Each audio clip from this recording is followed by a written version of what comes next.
호우 시절. 그러면 뭐 지난번에 8월의 크리스마스도 그랬고 네. 우리 영화 소개할 때마다 꼭 하는 순서죠. 네. 좀 조금씩 이제 이런 게 만들어지고 있는 네. 것 같아요. 인물 분석이랄까요? 네. 인물 이 소개.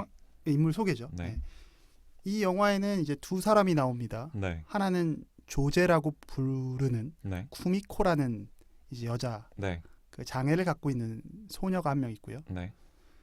또 한 명은 뭐 아까 일본 배우 이름이 뭐라고요? 남자? 스마부키 사토시. 네. 네. 치마부키 이 사토시. 음. 이 사토시 군이 연기를 연기한. 한 치네오라는 역할의 맞습니다. 남자가 네.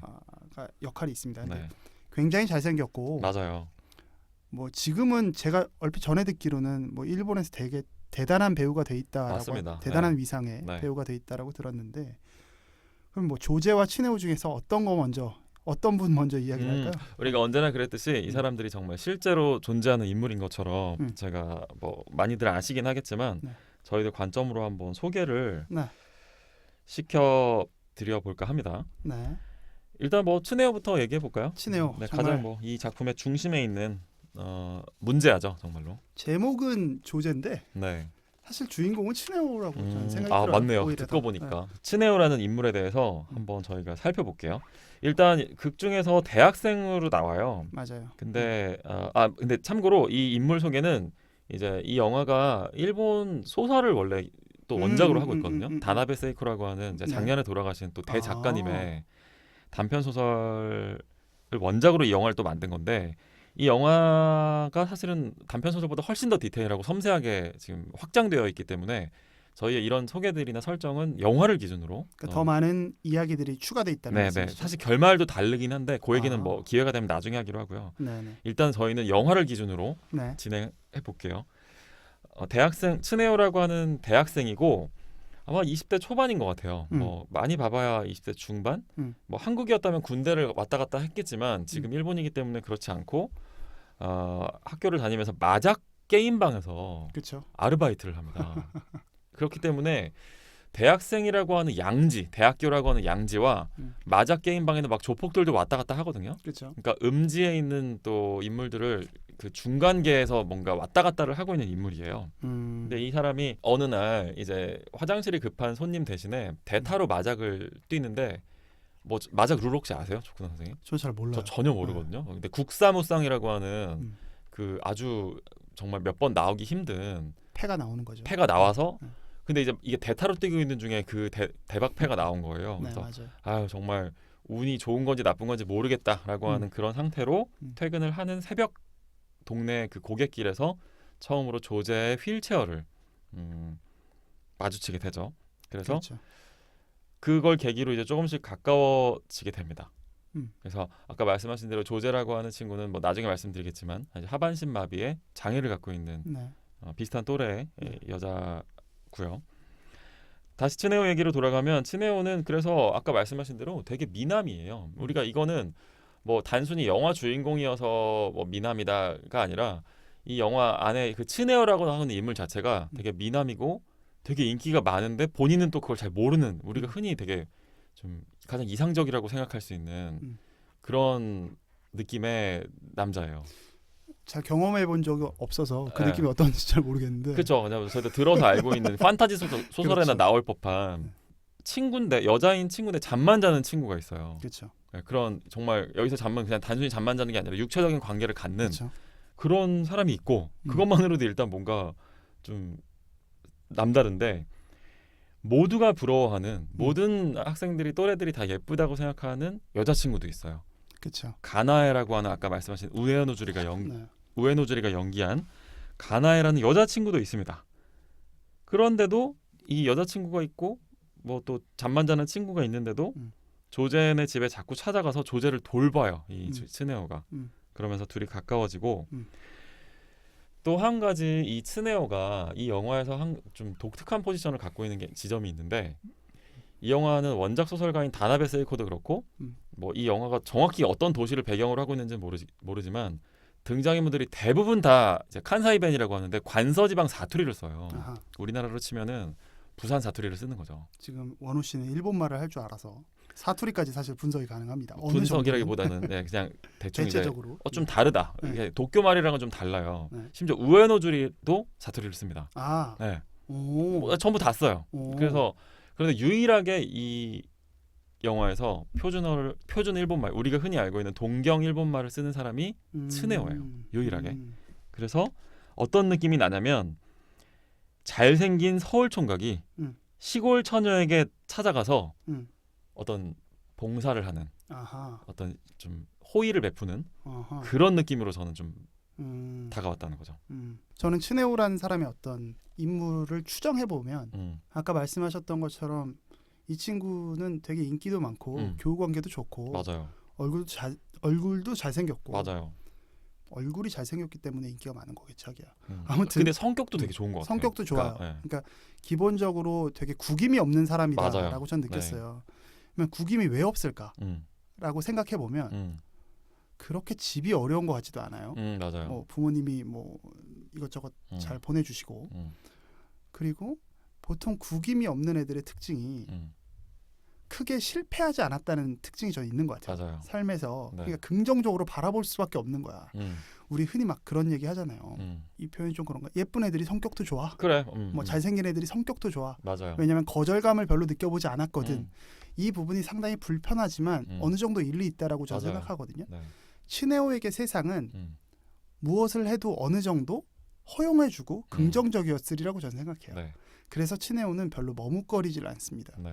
그래서 자기가 원하고 자기가 궁금하면 그대로 맞닥뜨리는 접근하는 네. 그런 어떤 젊음의 음. 뭐라고 해야 되나 이제 멈춤 없는 질주를 좀 하는 스타일의 사람이 그리고 할 수 있는. 그렇죠. 네. 그렇다면 츠네오를 잘생긴 금수저라고 볼 수 있을까요?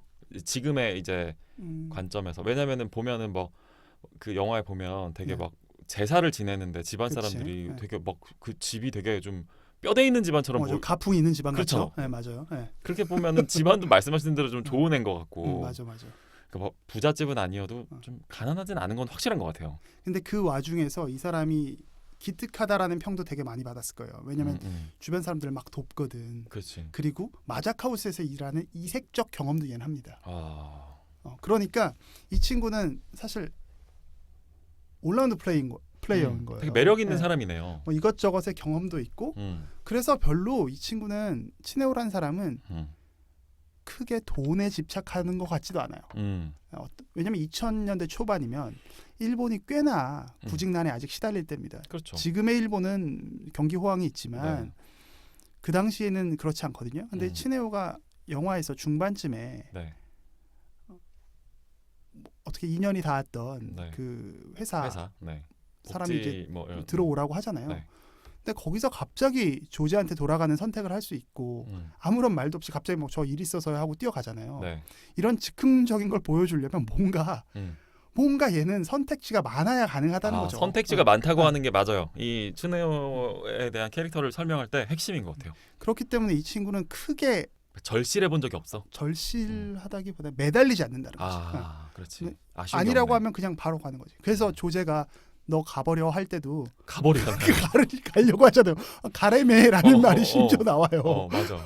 정말 구김 없는 거네요. 이 친구는 구김도 없고 그냥 그대로 반응하는 사람인 거예요. 그래서 츠네오가 바라보는 세상은 매우 단선적이지 않았을까. 그냥 이렇게 하면 하는 거고 내가 원하면 하는 거고 내가 원하는 걸 그냥 하면 내가 좋은 거 하면 얘도 좋은 거 아니야?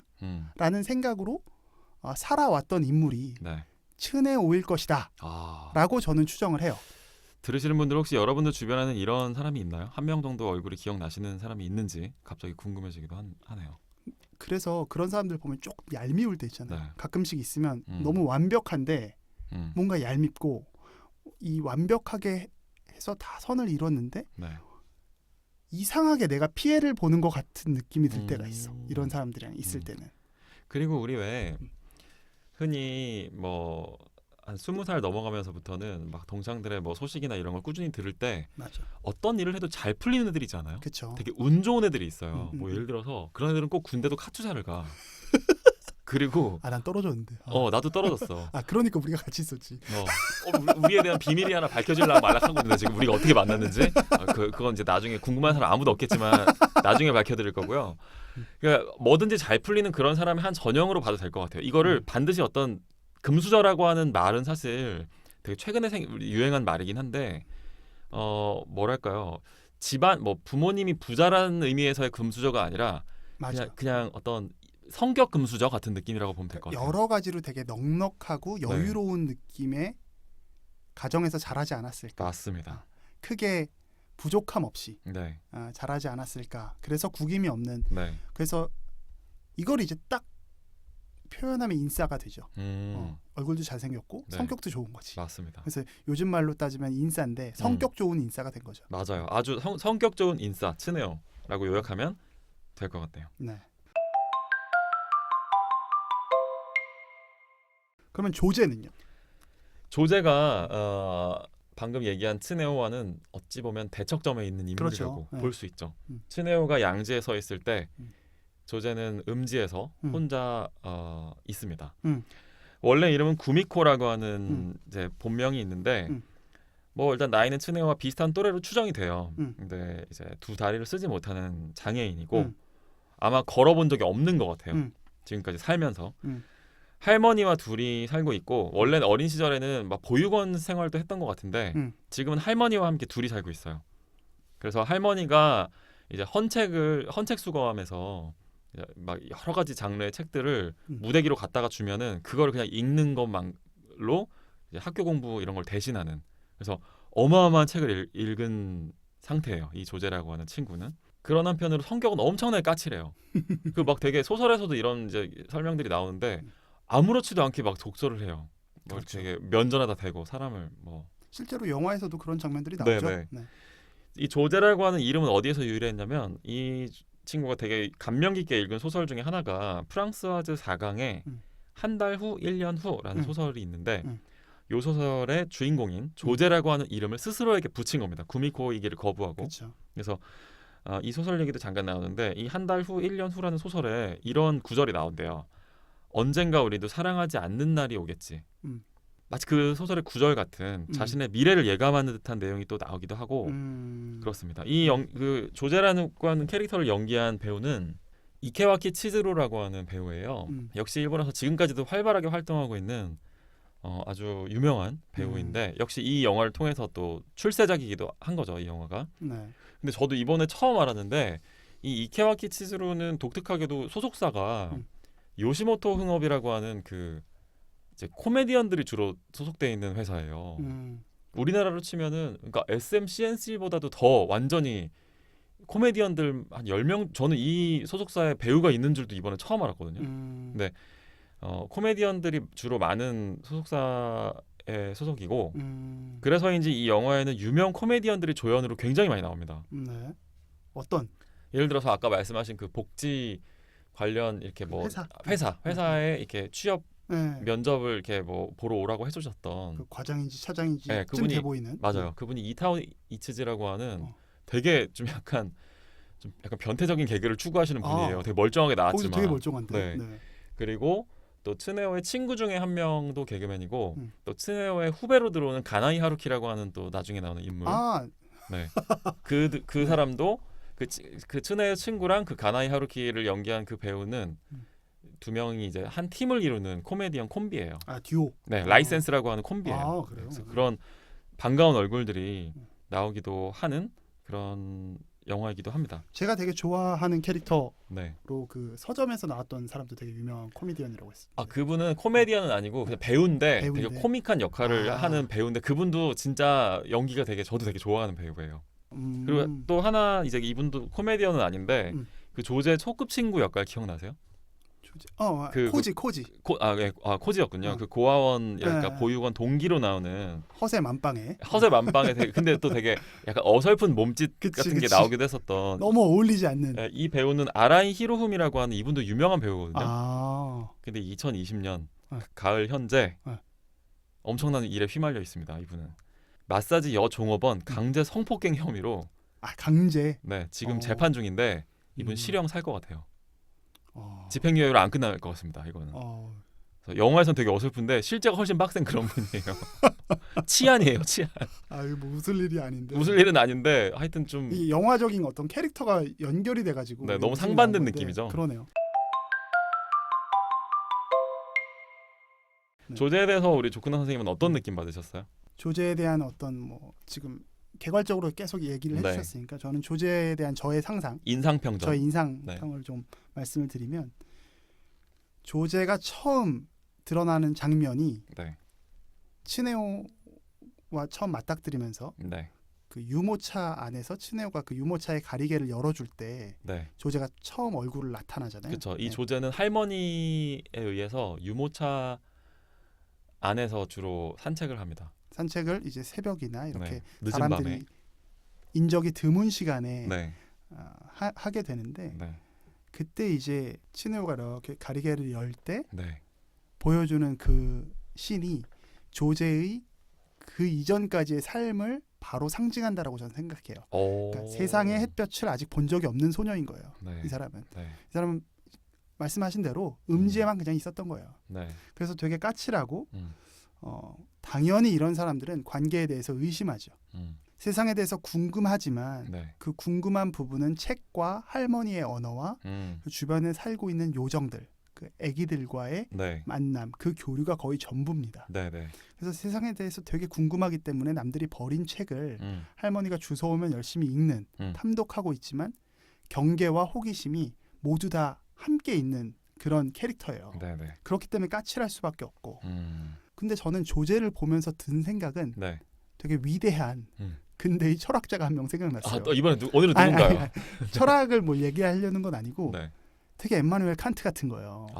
왜냐하면 칸트의 위대함을 제가 비교하자는 게 아니라 칸트도 평생을 자기가 살던 동네에서만 살았거든요. 그 동네를 150km를 벗어난 적이 없대요. 제가 좀 찾아보니까. 그런데 인류에 정말 엄청난 역절을 쓰잖아요. 뭐 순수 이성 비판 뭐 시리즈를 쭉 쓰잖아요. 지금 너무 멋있다. 이런 얘기 하는 거. 이게 왜 그러냐면 조제 같은 사람, 이렇게 뭔가 음지에 있고 굉장히 관계가 단절돼 있는 사람들이 갖고 있는 특징 을 저는 뭐 칸트도 갖고 있었다라고 생각하는 건데 굉장히 예민한 부분이 있지 않을까. 그 예민한 게 그냥 성격에 까칠한 게 아니라 되게 센스 있게 나타나는 거죠. 저 어떤 부분에서 매우 천재적인 모습들이 나타나는 거예요. 맞아요. 아주 정확한 지적인데요. 그게 조제가 보여주는 뭐 음식이나 혹은 반응하는 말들, 멘트, 받아치는 멘트들, 받아치는 멘트들이 사실 되게 섬뜩할 정도로 대단해요. 맞아요. 그 대단함에 사실 친해오는 호기심을 느꼈던 거고 그 매료됐었던 거거든요. 그리고 이 영화가 사실 보여주는 것은 프랑스어즈 사강이라는 그 소설에 있는 조제라는 캐릭터를 자기가 원하지만 이 영화가 결국은 보여주는 이 성장담이라는 거는 조제가 쿠미코가 되어가는 과정 아닌가라고 저는 생각을 해요. 조제에서 쿠미코가 되어가는 과정의 성장담으로선 저도 동의. 그런데 친해오의 성장담에 대해서는 약간의 퀘스천. 이게 뭐 친해오와 조제에 대한 맞아요. 생각인 이 영화를 뭐 한 줄로 나중에 또 요약하겠지만 한 줄로 요약한다. 만약에 이제 조제 관점에서 요약한다면 성장담이라고 하는 거는 확실한 것 같아요. 그렇죠. 부정할 수 없죠.